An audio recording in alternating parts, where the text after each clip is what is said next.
Today we're going to talk about one of my favorite things to play, diminished seventh chords and diminished seventh arpeggios. This is something I use all the time, and you can hear countless jazz and blues artists use the exact types of ideas we're going to discuss in this lesson. Today we're going to specifically talk about how to use diminished seventh sounds over dominant seven chords and break down how to work these things out all over the fretboard. Now, the solo I just played was over a little vamp going from an A minor 7 chord to an E dominant 7 chord. And over that E dominant 7th chord, I played using different inversions of a diminished 7th arpeggio.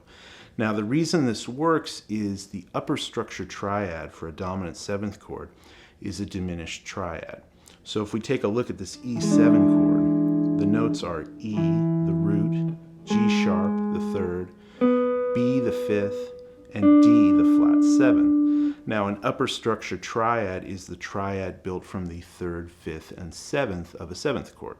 So if we take those notes, G sharp, B, and D, we get a G sharp diminished triad.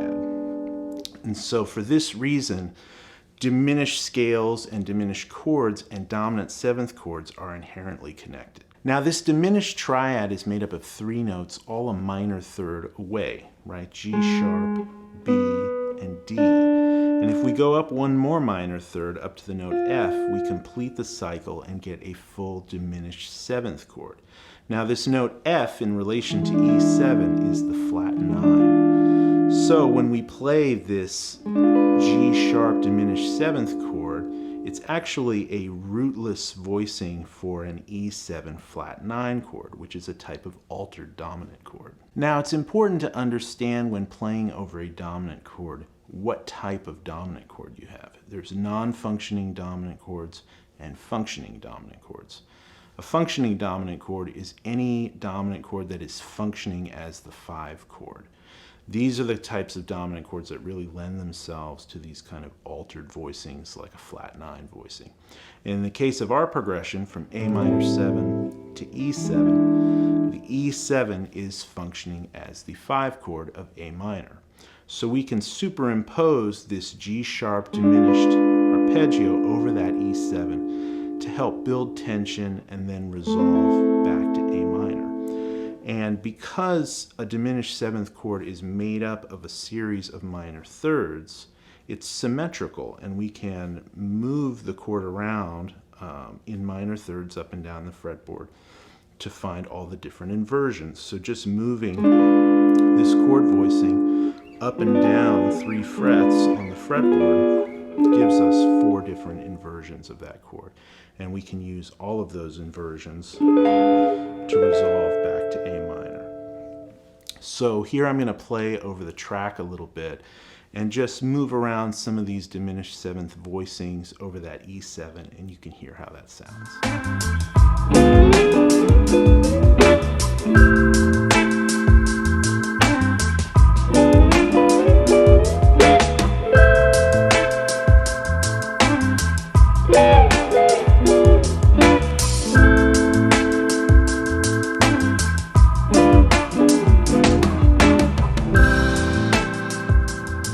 So this works great for adding some new flavors to our comping over this type of progression, but of course we can also use the notes in these chords in our soloing. So we have to identify what the notes are. So we have the 3rd G sharp, the 5th B, the flat 7th D, and the flat 9 F. So we can start this arpeggio on any of those notes.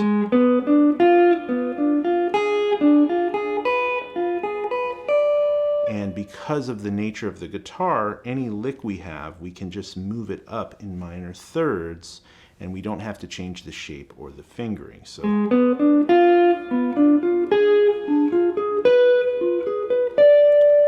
now I'm going to play over the track, and I'm going to take a simple diminished 7th arpeggio idea and just move it up in minor 3rds over that E7 chord.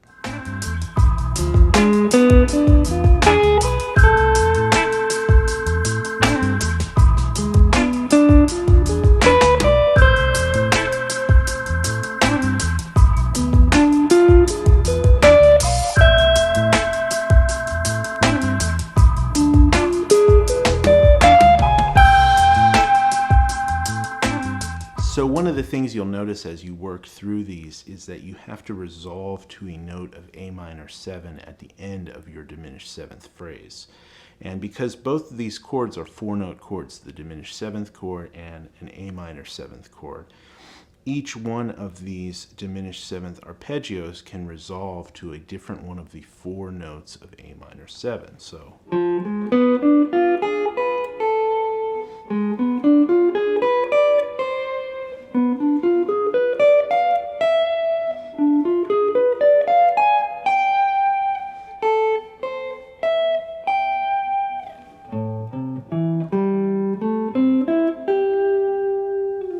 Alright, so to wrap up, I'm going to play a few more of these diminished 7th ideas over the backing track. All the tabs and notation for this lesson will be available on my Patreon page, and that is a great way to support this channel if you haven't signed up already. Please hit the subscribe button if you dig these videos, and always thank you guys for watching. Take care. I will see you next time.